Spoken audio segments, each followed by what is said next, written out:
महाभारत उद्योग पर्व अध्याय 28। संजय को युधिष्ठिर का उत्तर।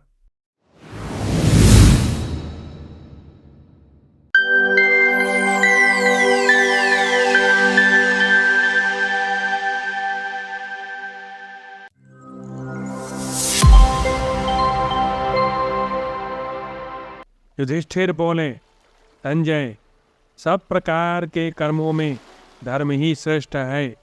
यह जो तुमने कहा है यह बिल्कुल ठीक है, इसमें रत्ती भर भी संदेह नहीं है। परंतु मैं धर्म कर रहा हूँ या अधर्म, इस बात को पहले अच्छी तरह जान लो, फिर मेरी निंदा करना। कहीं तो अधर्म ही धर्म का रूप धारण कर लेता है, कहीं पूर्णतया धर्म ही अधर्म दिखाई देता है, तथा कहीं धर्म अपने वास्तविक स्वरूप को ही धारण किए रहता है। विद्वान पुरुष अपनी बुद्धि से विचार करके उसके असली रूप को देख और समझ लेते हैं। इस प्रकार जो यह विभिन्न वर्णों का अपना अपना लक्षण, जैसे ब्राह्मण के लिए अध्यापन आदि, क्षत्रिय के लिए शौर्य आदि तथा वैश्य के लिए कृषि आदि है, वह ठीक उसी प्रकार उस वर्ण के लिए धर्म रूप है और वही दूसरे वर्ण के लिए अधर्म रूप है। इस प्रकार यद्यपि धर्म धर्म सदा सुनिश्चित रूप से रहते हैं, तथापि आपत्ति काल में वे दूसरे वर्ण के लक्षण को भी अपना लेते हैं।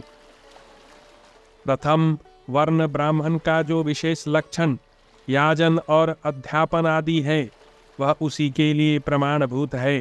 क्षत्रिय आदि को आपत्ति काल में भी याजन अध्यापन आदि का आश्रय नहीं लेना चाहिए।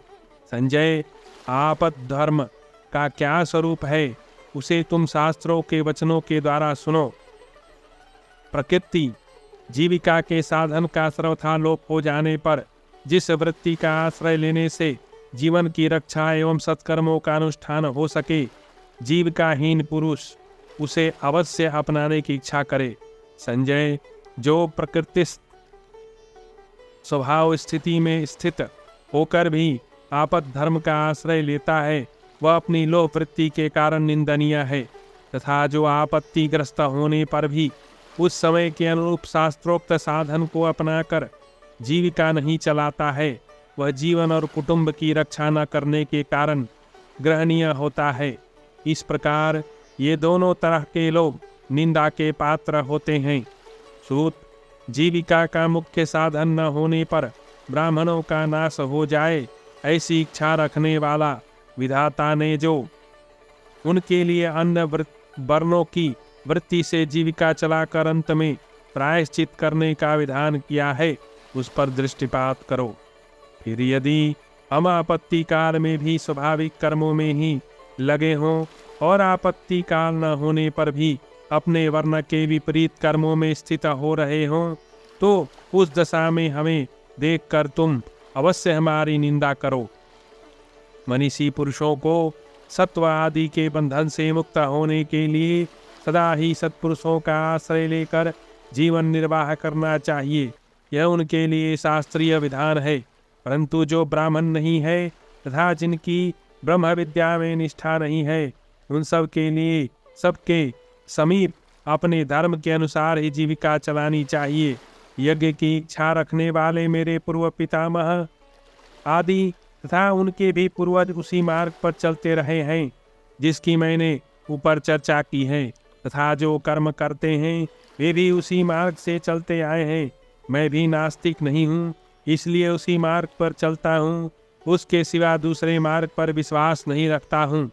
संजय, इस धरातल पर जो कुछ भी धन वैभव विद्यमान है, नित्य यौवन से युक्त रहने वाले देवताओं के यहाँ जो धनराशि है, उससे भी उत्कृष्ट जो प्रजापति का धन है, तथा जो स्वर्गलोक एवं ब्रह्मलोक का संपूर्ण वैभव है, वह सब मिल रहा हो, तो भी मैं उसे अधर्म से लेना नहीं चाहूँगा।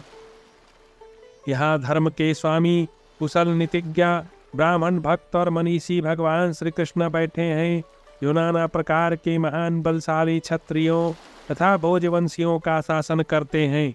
यदि मैं सामनीति अथवा संधि का परित्याग करके निंदा का पात्र होता हूँ या युद्ध के लिए उद्यत होकर अपने धर्म का उल्लंघन करता हूँ, तो ये महायशस्वी वसुदेव नंदन भगवान श्री कृष्ण अपने विचार प्रकट करें, क्योंकि ये दोनों पक्षों का हित चाहने वाले हैं।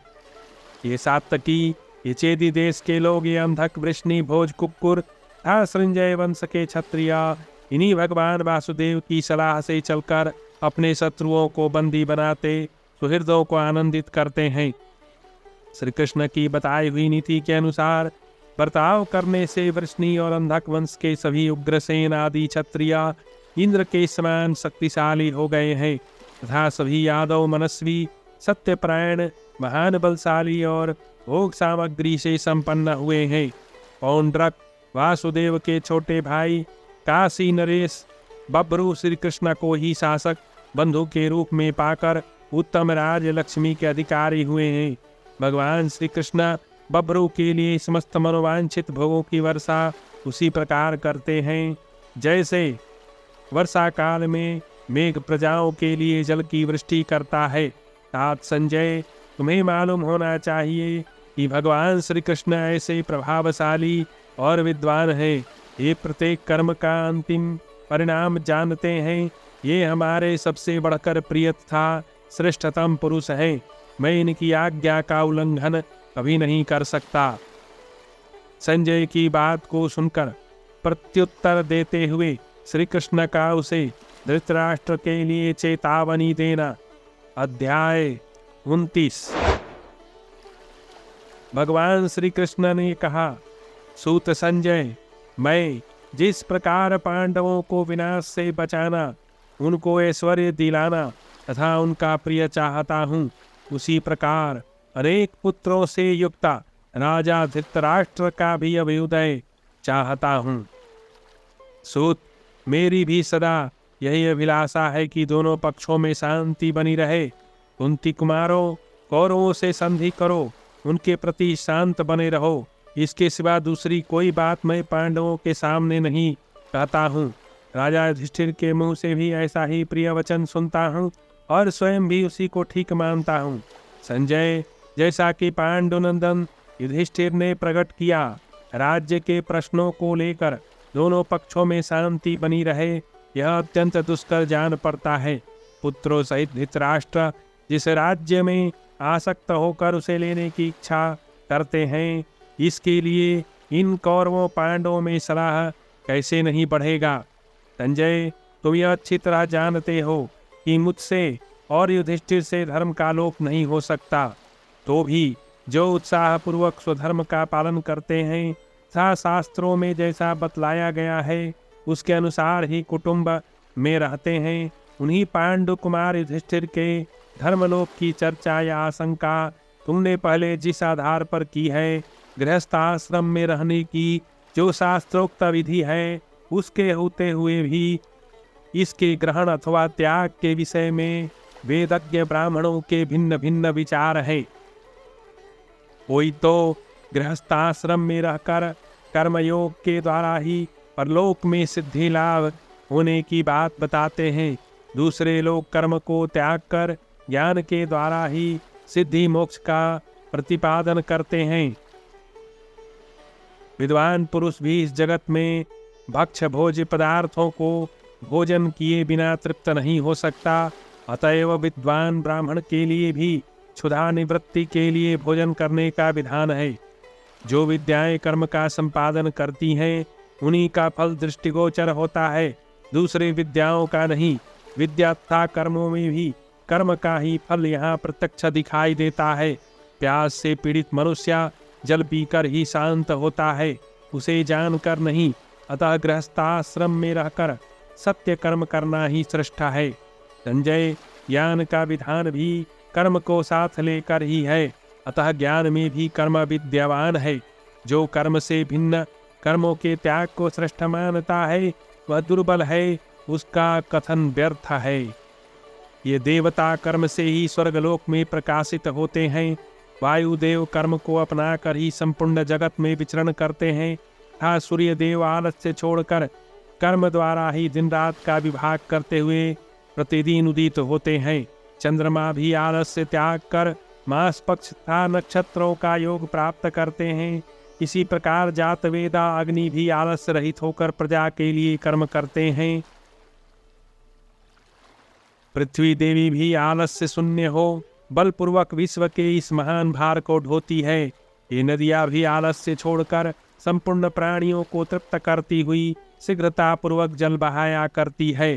जिन्होंने देवताओं में श्रेष्ठ स्थान पाने की इच्छा से तंद्रा रहित होकर ब्रह्मचर्य व्रत का पालन किया था, वे महातेजस्वी बलसूदन इंद्र भी आलस्य छोड़कर मेघ गर्जना द्वारा आकाश तथा दिशाओं को गुंजाते हुए समय समय पर वर्षा करते हैं।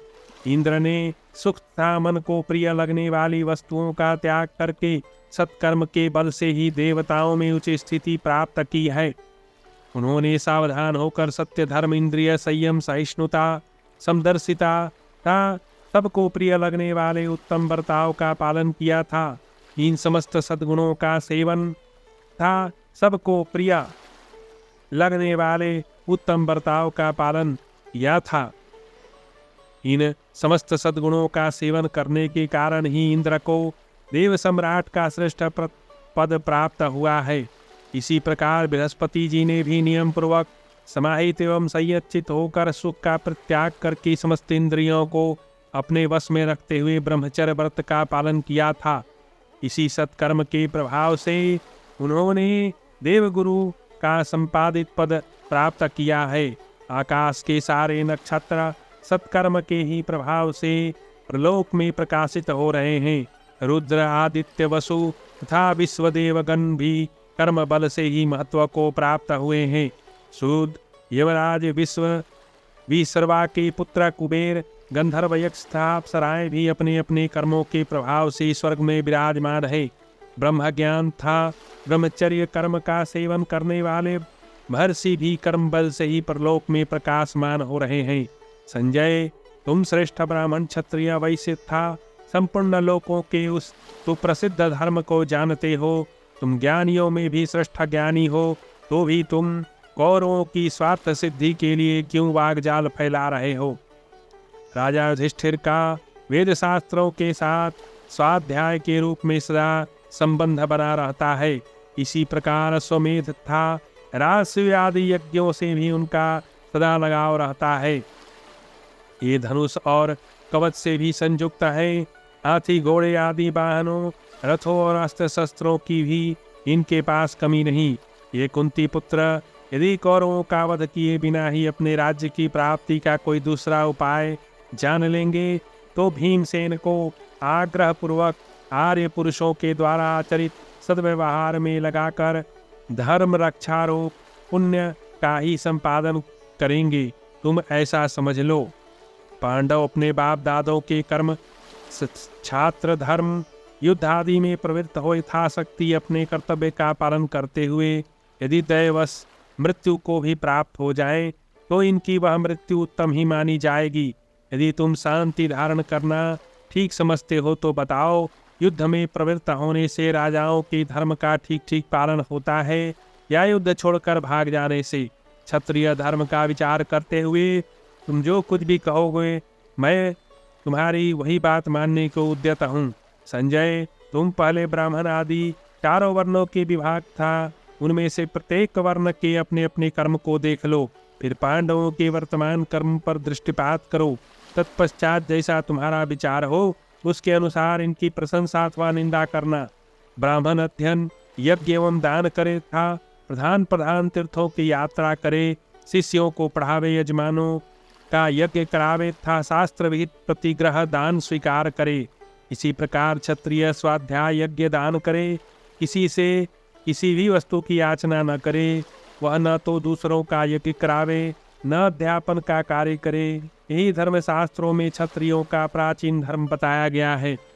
इसके सिवा क्षत्रिय धर्म के अनुसार सावधान रहकर प्रजाजनों की रक्षा करे, दान दे, यज्ञ करे, संपूर्ण वेदों का अध्ययन करके विवाह करे और पुण्य कर्मों का अनुष्ठान करता हुआ गृहस्थाश्रम में रहे। इस प्रकार वह धर्मात्मा क्षत्रिय धर्म एवं पुण्य का संपादन करके अपनी इच्छा के अनुसार ब्रह्मलोक को जाता है। वैश्य अध्ययन करके कृषि, गोरक्षा, तथा व्यापार द्वारा धनोपार्जन करते हुए सावधानी के साथ उसकी रक्षा करे। ब्राह्मणों क्षत्रियों का प्रिय करते हुए धर्मशील एवं पुण्यात्मा होकर वह गृहस्थाश्रम में निवास करे। शूद्र ब्राह्मणों की सेवा तथा वंदना करे, वेदों का स्वाध्याय न करे, उसके लिए यज्ञ का भी निषेध है। वह सदा उद्योगी और आलस्य रहित होकर अपने कल्याण के लिए चेष्टा करे। इस प्रकार शूद्रों का भी प्राचीन धर्म बताया गया है। राजा सावधानी के साथ इन सब वर्णों का पालन करते हुए भी इन्हें अपने अपने धर्म में लगावे। वह काम भोग में आसक्त न होकर समस्त प्रजाओं के साथ समान भाव से बर्ताव करे और पाप पुण्य इच्छाओं का कदापि अनुसरण न करे।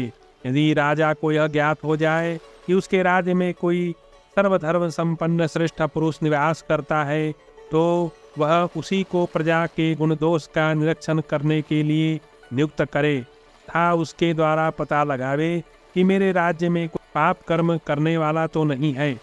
जब कोई क्रूर मनुष्य दूसरे की धन संपत्ति में लालच रखकर उसे लेने की इच्छा करता है और विधाता के कोप से परपीड़न के लिए सेना संग्रह करने लगता है, उस समय राजाओं में युद्ध का अवसर उपस्थित होता है।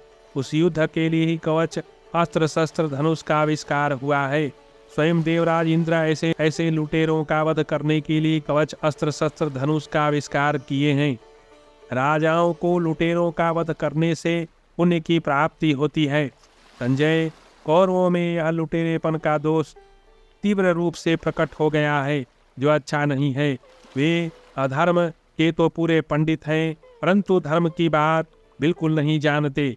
राजा धृतराष्ट्र अपने पुत्रों के साथ मिलकर सहसा पांडवों के धर्मतः प्राप्त उनके पैतृक राज्य का अपहरण करने को उतारू हो गए हैं। अन्य समस्त कौरव भी उन्हीं का अनुसरण कर रहे हैं। वे प्राचीन राजधर्म की ओर नहीं देखते हैं। चोर छिपा रहकर धन चुरा ले जाए अथवा सामने आकर डाका डाले, दोनों ही दशाओं में वे चोर डाकू निंदा के पात्र हैं। संजय, तुम ही कहो, धृतराष्ट्र पुत्र दुर्योधन और उन चोर डाकुओं में क्या अंतर है? पुनः भगवान श्री कृष्ण बोले, दुर्योधन क्रोध के वशीभूत हो उसके अनुसार चलने वाला है और वह लोभ से राज्य को लेना चाहता है। उसे वह धर्म मान रहा है, परंतु वह तो पांडवों का भाग है, जो कौरवों के यहाँ धरोहर के रूप में रखा गया है। संजय, हमारे उस भाग को हमसे शत्रुता रखने वाले कौरव कैसे ले सकते हैं? सूत, इस राज्य भाग की प्राप्ति के लिए युद्ध करते हुए हम लोगों का वध हो जाए तो वह भी हमारे लिए अस्मरणीय है। बाप दादों का राज्य पराये राज्य की अपेक्षा श्रेष्ठ है।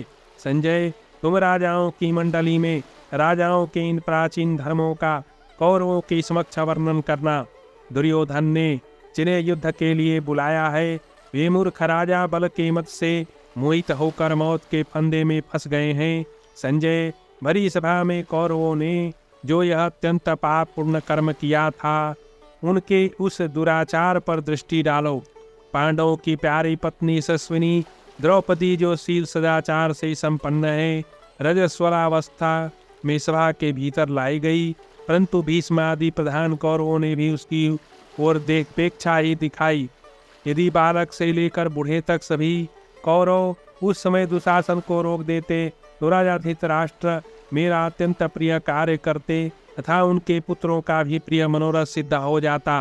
दुशासन मर्यादा के विरुद्ध द्रौपदी के सभा के भीतर ससुर जनों के समक्ष घसीट ले गया।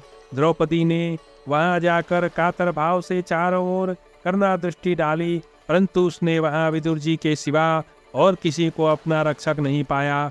उस समय सभा में बहुत से भूपाल एकत्रित थे, परंतु अपनी कायरता के कारण वे उस अन्याय का प्रतिवाद न कर सके। एकमात्र विदुर जी ने अपना धर्म समझकर मंदबुद्धि दुर्योधन से धर्मानुकूल वचन कहकर उसके अन्याय का विरोध किया। संजय, द्युत सभा में जो अन्याय हुआ उसे भुलाकर तुम पांडव नंदन युधिष्ठिर को धर्म का उपदेश देना चाहते हो। द्रौपदी ने उस दिन सभा में जाकर अत्यंत दुष्कर और पवित्र कार्य किया कि उसने पांडव तथा अपने को महान संकट से बचा लिया। ठीक उसी तरह जैसे नौका समुद्र की अगाध जलराशि में डूबने से बचा लेती है। उस सभा में कृष्णा ससुरजनों के समीप खड़ी थी तो भी सुतपुत्र कर्ण ने उसे अपमानित करते हुए कहा, यज्ञसेनी, अब तेरे लिए दूसरी गति नहीं, तू दासी बनकर दुर्योधन के महल में चली जा। पांडव जुए में अपने को हार चुके हैं, अतः अब वे तेरे पति नहीं रहे। भाविनी, अब तू किसी दूसरे को अपना पति वरण कर ले। कर्ण के मुख से निकला हुआ अत्यंत घोर कटु वचन रूपी बाण मर्म पर चोट कर पहुंचाने वाला था। वह कानों के रास्ते से भीतर जाकर हड्डियों को छेदता हुआ अर्जुन के हृदय में धंस गया। तीखी कसक पैदा करने वाला वह बागबान आज भी अर्जुन के हृदय में गड़ा है। जिस समय पांडव वन में जाने के लिए कृष्ण मृग चर्म धारण करना चाहते थे, उस समय दुशासन ने उनके प्रति कितनी कड़वी बातें कही। ये सब के सब हिंजड़े अब नष्ट हो गए, चिरकाल के लिए नरक के गर्त में गिर गए। गांधाराज शकुनी ने द्वित क्रीड़ा के समय कुंती नंदन युधिष्ठिर से सठता पूर्वक यह बात कही थी कि अब तो तुम अपने छोटे भाई को भी हार गए, अब तुम्हारे पास क्या है। इसलिए इस समय तुम द्रुपद नंदिनी कृष्णा को दांव पर रखकर जुआ खेलो। संजय, कहाँ तक गिनाऊं? जुए के समय जितने और जैसे निंदनीय वचन कहे गए वे सब तुम्हें ज्ञात है। तथापि उस बिगड़े हुए कार्य को बनाने के लिए स्वयं हस्तिनापुर चलना चाहता हूँ। यदि पांडवों का स्वार्थ नष्ट किए बिना ही मैं कौरवों के साथ इनकी संधि कराने में सफल हो सका तो मेरे द्वारा यह परम पवित्र महान अभ्युदय का कार्य संपन्न हो जाएगा तथा कौरव भी मौत के फंदे से छूट जाएंगे। मैं वहां जाकर सक्र नीति के अनुसार धर्म अर्थ से युक्त ऐसी बातें कहूंगा जो हिंसावृत्ति को दबाने वाली होगी। क्या धृतराष्ट्र के पुत्र मेरी उन बातों पर विचार करेंगे? क्या कौरवगण अपने सामने उपस्थित होने पर मेरा सम्मान करेंगे? संजय, यदि ऐसा नहीं हुआ, कौरवों ने इसके विपरीत भाव दिखाया तो समझ लो कि रथ पर बैठे हुए अर्जुन और युद्ध के लिए कवच धारण करके तैयार हुए भीमसेन के द्वारा पराजित होकर धृतराष्ट्र के वे सभी पापात्मा पुत्र अपने ही कर्म दोष से दग्ध हो जाएंगे। द्वित के समय जब पांडव हार गए तब दुर्योधन ने उनके प्रति बड़ी भयानक कड़वी बातें कही थी। अतः सदा सावधान रहने वाले भीमसेन युद्ध के समय गदा हाथ में लेकर दुर्योधन को उन बातों की याद दिलाएंगे। दुर्योधन क्रोधमय विशाल वृक्ष के समान है। कर्ण उस वृक्ष का स्कंध, शकुनी शाखा और दुशासन समृद्ध फल पुष्प है। अज्ञानी राजा धृतराष्ट्र उसके मूल हैं। युधिष्ठिर धर्ममय विशाल वृक्ष है। अर्जुन उस वृक्ष के स्कंधा, भीमसेन शाखा, माद्रीनंदन नकुल सहदेव उसके समृद्ध फल पुष्प है। मैं वेद और ब्राह्मण ही इस वृक्ष के मूल हैं। संजय, पुत्रों सहित राजा धृतराष्ट्र एक वन है। पांडव उस वन में निवास करने वाले व्याघ्र हैं। सिंहों से रहित वन नष्ट नहीं होता एवं वन में रहकर सुरक्षित सिंह नष्ट नहीं होता। उस वन का उच्छेद न करो, क्योंकि वन से बाहर निकला हुआ व्याघ्र मारा जाता है और बिना व्याघ्र के वन को सब लोग आसानी से काट लेते हैं। अतः व्याघ्र वन की रक्षा करे और वन व्याघ्र की। संजय, धृतराष्ट्र के पुत्र लताओं के समान हैं और पांडव साल वृक्षों के समान। कोई भी लता किसी महान वृक्ष का आश्रय लिए बिना कभी नहीं बढ़ती। अतः पांडवों का आश्रय लेकर ही धृतराष्ट्र पुत्र बढ़ सकते हैं। शत्रुओं का दमन करने वाले कुंती पुत्र धृतराष्ट्र की सेवा करने के लिए भी उद्यत है और युद्ध के लिए भी। अब राजा धृतराष्ट्र का जो कर्तव्य हो उसका वे पालन करें। विद्वान संजय, धर्म का आचरण करने वाले महात्मा पांडव शांति के लिए भी तैयार हैं और युद्ध करने में समर्थ है। इन दोनों अवस्थाओं को समझकर तुम राजा धृतराष्ट्र से यथार्थ बातें कहना। इस प्रकार श्री महाभारत उद्योग पर्व के अंतर्गत संजय आनंद पर्व में श्री कृष्ण वाक्य संबंधी 29वां अध्याय पूरा हुआ।